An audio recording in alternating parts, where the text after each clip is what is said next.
प्रश्न है, बाबा के दिल को जीतने की युक्ति क्या है? हम भगवान के दिल पे कैसे दिल में भगवान के रह सकते हैं, भगवान हमें याद करे। जैसे हम भगवान को याद करते हैं वो हमें याद करे।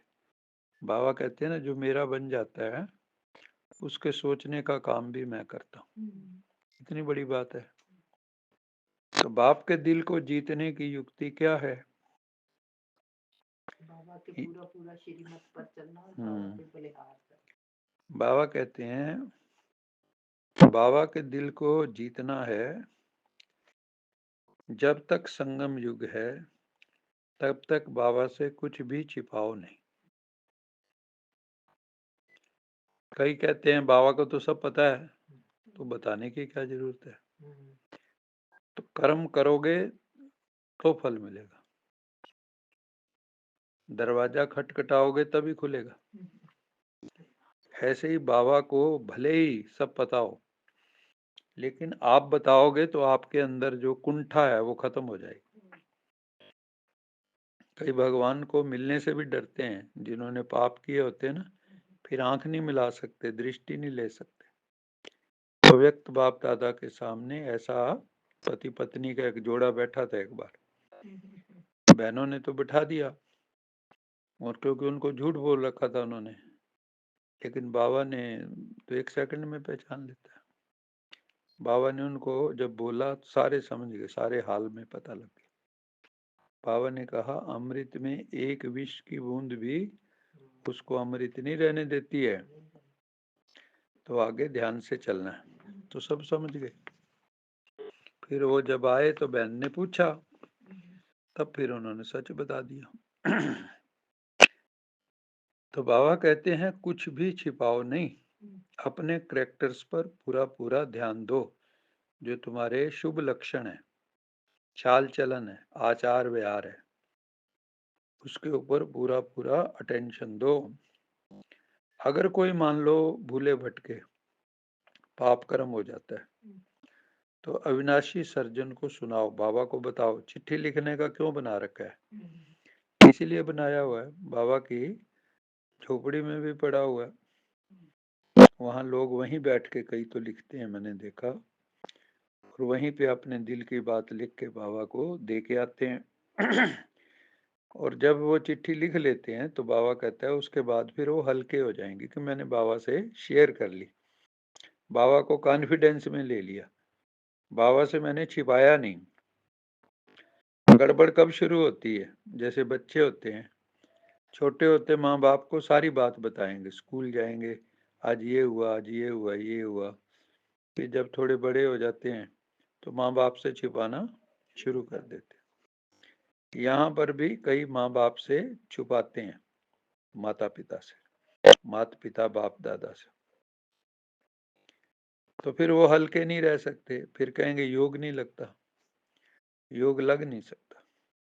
बाबा जो शिक्षा देते हैं यही उनकी दया, कृपा व आशीर्वाद है। बाबा कहता है, मैं जो तुम्हें पढ़ाई पढ़ा रहा हूँ, है ना, तुम्हें त्रिनेत्री बना रहा हूँ, तुम्हें तीनों कालों, तीनों लोकों का ज्ञान दे रहा हूँ, यही मेरी दया है तुम्हारे ऊपर, यही कृपा है, यही आशीर्वाद है। तो बाप से दया व कृपा मांगने की जरूरत नहीं है। तो क्या करो? बाबा कहता है, मेरे से तो मांगो मत। क्या करो? सच बता दो, अपने सच बता दो। और और क्या करें? कृपा कैसे होगी जब हम खुश करते हैं, अपने माँ बाप का कहना मानते हैं, आज्ञा बाबा ने कहा, मेरे से कृपा मत मांगो, मत मांगो, तुम स्वयं पर स्वयं की कृपा करो, पुरुषार्थ करके। हाँ, वही तुम्हारी कृपा। हाँ, खुद पे करो कृपा, मेरे से क्यों मांगते हो? मैंने तो कर दी कृपा तुम्हें ज्ञान देके। ऐसा पुरुषार्थ शिव बाबा, ऐसा पुरुषार्थ करो जो शिव बाबा के दिल को जीत लो। कैसा पुरुषार्थ करना है? जो भगवान के दिल पे चढ़ जाए। फिर सावधानी कौन सी रखनी है? छुपाना नहीं कुछ भी, गलती भी नहीं करनी बार बार। कोई भी उल्टी सुल्टी बातें करे तो सुना अनसुना कर देना है, उसको अंदर स्थान नहीं देना, उसको ढोना नहीं है। नहीं तो उसका तो कुछ नहीं बिगड़ा। मान लो आपने किसी को देख लिया कुछ करते हुए, पाप तो वो कर रहा है, आपने उसका पाप पकड़ लिया और पकड़ के अपने मन चित्त में ले आए, तो आप भी तो दोषी दोषी हो गए ना। तो बाबा कहता है सुना अनसुना कर दो। अगर कोई आके मान लो ऐसी उल्टी सुल्टी बातें सुनाता भी है तो क्या करो, सुना अनसुना कर दो, चित्त पे न रखो और एक सेकंड में उसको भूल जाओ। पत्थर की लकीर मत बना लो। इसलिए बाबा ने कहा है hear no evil, see no evil, talk no evil, think no evil. दुख सुख मान अपमान निंदा स्तुति लाभ हानि सब कुछ सहन करना है, द्वंद्वातीत बनना है। ये सारे द्वंद्व हैं, कभी ऊपर चढ़ जाओगे कभी नीचे आ जाओगे, कभी ऊपर चढ़ जाओ कभी नीचे आ जाओगे। इन सब द्वंद्वों में एक रस रहना है, निर्द्वंद्व बनना है। बाबा जो सुनाते हैं उसे कभी अनसुना सुना अनसुना कर बाप का डिसरिगार्ड नहीं करना है। दुनिया का तो करना है सुना अनसुना, और भगवान का अनसुना अनसुना नहीं कर देना। होता उल्टा है, दुनिया का तो सुना अनसुना नहीं करते और भगवान का सुना अनसुना कर। तो बाबा कहता है ये भी मेरा डिसरिगार्ड है, मेरा एक तरह से यही बैलेंस है कि दुनिया का चित्त में रखना, भगवान ने जो कहा वो चित्त में भी रखना। हाँ, वो चित्त में रखना और गहरे में रखना कि सब कॉन्शियस में उतर जाए। तो नहीं तो भगवान का भी अपमान करते हो। माया की चोट से बचने के लिए क्या करना है, देखो किसको टच होता है।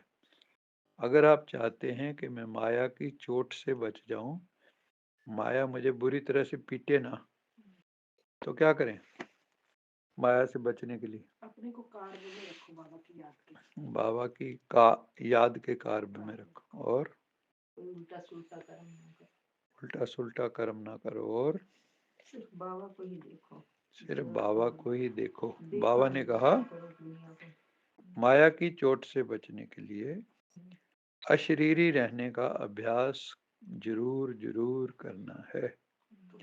जब शरीर ही नहीं होगा आपका तो चोट कहाँ लगेगी? अशरीरी हो जाएंगे तो माया वैसे ही नहीं आएगी, है ना। माया कब तक है? जब तक शरीर है, वो भी कलयुगी, है ना। विषय विकारम की पुतली, पुतला है वो विषय विकारों का। किसी ने पूछा भी विकार क्यों आते हैं? विकार नहीं आने चाहिए। तो उसने पूछा आगे से ये जो तुम्हारे चेहरे पे दाढ़ी है ये क्यों है? कहता जी अपने आप आ गई। कहता ऐसे विकार भी अपने आप आ गए।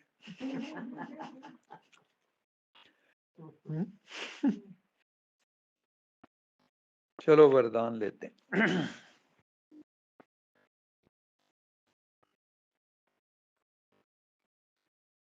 बाप समान रहम दिल बन, बाप समान रहम दिल बन, सबको क्षमा कर, सबको क्षमा कर, स्नेह देने वाले, स्नेह देने वाले, मास्टर दाता भव।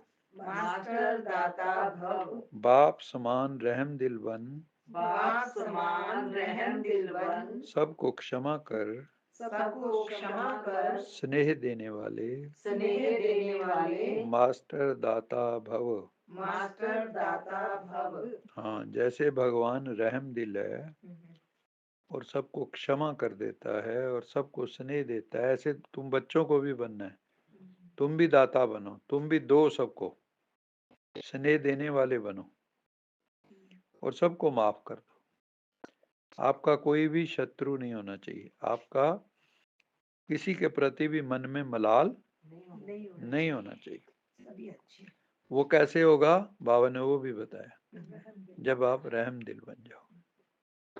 और अगर आपके मन में कोई वहम होगा फिर आप रहम नहीं कर पाएंगे। जैसे बाप को रहम दिल कहते हैं और इंग्लिश में क्या कहते हैं उसको? मर्सीफुल। ऐसे आप बच्चे भी मास्टर रहमदिल हो। जो रहमदिल है वही कल्याण कर सकते हैं। अकल्याण करने वाले को भी क्षमा कर सकते हैं। अकल्याण करने वाले को भी ये आसान काम नहीं होता है। सबसे कठिन पता कौन सा होता है इनमें, जितने भी हैं, माफ करना कहाँ सबसे ज्यादा कठिन होता है। अगर कोई आपका चरित्र हनन करे, झूठा, आपके ऊपर कोई झूठा कलंक लगा दे समाज में बिना मतलब के, उसको सहन करना मुश्किल होता है। जबकि कहते हैं चांद पे थूका हुआ अपने मुंह पे गिरता है। चांद पर थूका हुआ अपने मुंह पे ही गिरता है। तो जिसने आप पे थूका है, अब महात्मा बुद्ध जैसे होंगे तो उसको कोई परवाह नहीं, क्योंकि उनको कोई अपने से वो नहीं है कि मेरा कोई इमेज खराब हो गया। वो तो जो इमेज उनका है वो सदा रहना है, शाश्वत है। हम लोगों का क्या है कि लोगों की ओपिनियन पे भी डिपेंड करता है, और समाज भी कुछ ऐसा है, ओपिनियंस के ऊपर बहुत कुछ चलता है, और ओपिनियन गलत भी हो सकती है। तो बाबा कहते हैं अकल्याण करने वाले को भी क्षमा कर सकते हो। वो मास्टर स्नेह के सागर होते हैं। उनके पास स्नेह के बिना और कुछ है ही नहीं। तो बाबा ने यहाँ एक बड़ी बात जो कही है वो ये है, जो स्नेह वाले होंगे ना वो मर्सीफुल ऑटोमेटिक हैं। वो रहम के सागर अपने आप हैं, कोई मुश्किल काम नहीं। जिनके हृदय में प्रेम भरा पड़ा है लबालब। वर्तमान समय संपत्ति से भी ज्यादा किस चीज की आवश्यकता है? स्नेह की आवश्यकता है। इस समय संपत्ति से भी ज्यादा स्नेह की आवश्यकता है। इसलिए मास्टर दाता बन के सबको स्नेह देते चलो, प्रेम की गंगा बहाते चलो। कोई भी आपके दर से खाली हाथ ना जाए। देवी माता के मंदिर में लोग मुरादें पाते हैं, रोते रोते आते हैं, हंसते हंसते जाते हैं। स्लोगन है, तीव्र पुरुषार्थी बनने की चाहना हो, तीव्र पुरुषार्थी बनने की चाहना हो तो जहाँ चाह है वहाँ राह मिल जाएगी। जहाँ चाह है वहाँ राह मिल जाएगी। तीव्र पुरुषार्थी बनने की चाहना हो तो तीव्र पुरुषार्थी बनने की चाहना हो तो जहाँ चाह है वहाँ राह मिल जाएगी। जहाँ चाह है वहाँ राह मिल जाएगी। हाँ, तो कौन सी चाह रखनी है? तीव्र पुरुषार्थ। तो बाबा कहता है अगर ये चाहना तुम्हारे भीतर है तो जहाँ चाह वहाँ राह। अगर चाह ही नहीं होगी तो राह भी नहीं होगी। इसलिए चाहना बहुत जरूरी है। मन में अगर चाहना है मुक्ति की, जीवन मुक्ति की, तभी तो मिलेगी ना। अब मान लो आपकी किसी चीज की चाहना ही नहीं है, या तुम्हें पता ही नहीं चाहना होती, कि जैसे आज के बच्चों से पूछ लो भी तुम्हारे जीवन का लक्ष्य क्या है, उनको सबको एक ही है, पैसा कमाना, कैसे भी आ जाए, है ना। भारत में नहीं कमा रहे, वहां जाके विदेश में बर्तन मांज के कमा रहे, है ना, होटलों में, होटलों में। पेट्रोल पंप पे पेट्रोल में। तो वहां पे घर में जो काम नहीं किए कभी, वहां सारे कर रहे हैं, वो तो चाहे क्लास वन ऑफिसर हो तब भी करते हैं, है ना। क्योंकि मेड बड़ी क्योंकि जो महंगी है। चाहना है उसके लिए देखो वहां कितना त्याग कर रहे हैं। और यहाँ पति पानी का गिलास भी उठा के पीना उनको भारी लगता था। ये हमें किसी ने अपना अनुभव सुनाया था कि यहाँ तो हम पानी का गिलास भी नहीं उठाते थे, वहां तो सर सब कुछ करना पड़ता है। सब कुछ में जो है ना वो कई चीजें छिपा जाते हैं, भी पता नहीं क्या क्या करना पड़ता है। इसलिए बाबा कहते हैं तीव्र पुरुषार्थी बनने की चाहना हो तो जहाँ चाह है वहाँ राह मिल जाएगी। अच्छा मीठे मीठे सिकिल दे बच्चों प्रति मात पिता बाप दादा याद प्यार गुड मॉर्निंग रूहानी बाप, रूहानी बच्चों को नमस्ते। नमस्ते। हम हम रूहानी रूहानी बच्चों बच्चों की रूहानी रूहानी माता मात पिता पिता बाप बाप दादा दादा को को याद याद प्यार प्यार good good morning morning good good night night और और नमस्ते। सदा रहो हंसते कहीं नहीं फंसते बन जाओ फरिश्ते बांध लो अपने बसते चलो प्रभु के रास्ते। वाहेगुरु जी का खालसा वाहेगुरु जी की फतेह। फतेह। बोल साचे दरबार की जय। लोका समस्ता सुखिनो भवन्तु लोका समस्ता सुखिनो भवन्तु लोका समस्ता सुखिनो भवन्तु। ओम